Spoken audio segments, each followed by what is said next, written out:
بخاری مسلم میں حدیث ہے میری امت میں جو مر جائے اہل ایمان میں سے وہ شہید لکھا جائے گا طاعون کے مرض میں. لیکن سر وہ مرنا کوئی آسان نہیں ہوتا تھا، اتنے موٹے موٹے پھوڑے پورے جسم پہ نکلتے تھے، جسم سیاہ پڑ جاتا تھا، ان پھوڑوں میں پیپ پڑتی تھی اور ایک تکلیف سے انسان دنیا سے جاتا تھا. ابو عبیدہ بن جراح اس مرض میں شہید ہو گئے.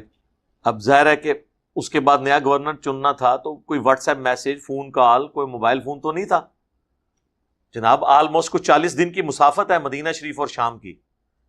تو جو پیچھے باقی سینئر اصحاب جو بچے تھے انہوں نے آپس میں مشورہ کر کے معاذ ابن جبل کو گورنر شام چن لیا اور حضرت عمر کو خط لکھ دیا کہ ہم نے یہ چن لیا ہے، بجائے کہ 40 دن خط جانے میں لگیں پھر 40 دن آنے میں. اتنا بڑا عرصہ آپ رومن امپائر کے بارڈر پہ بیٹھے ہوئے ہیں اور آپ کے اوپر لیڈر ہی کوئی نہیں ہے. کل کو وہ حملہ کر دیتے ہیں تو ظاہر ہے ایک لیڈرشپ کے انڈر ہی آپ نے لڑنا ہوگا نا. تو بڑا اچھا ڈیسیژن کیا انہوں نے.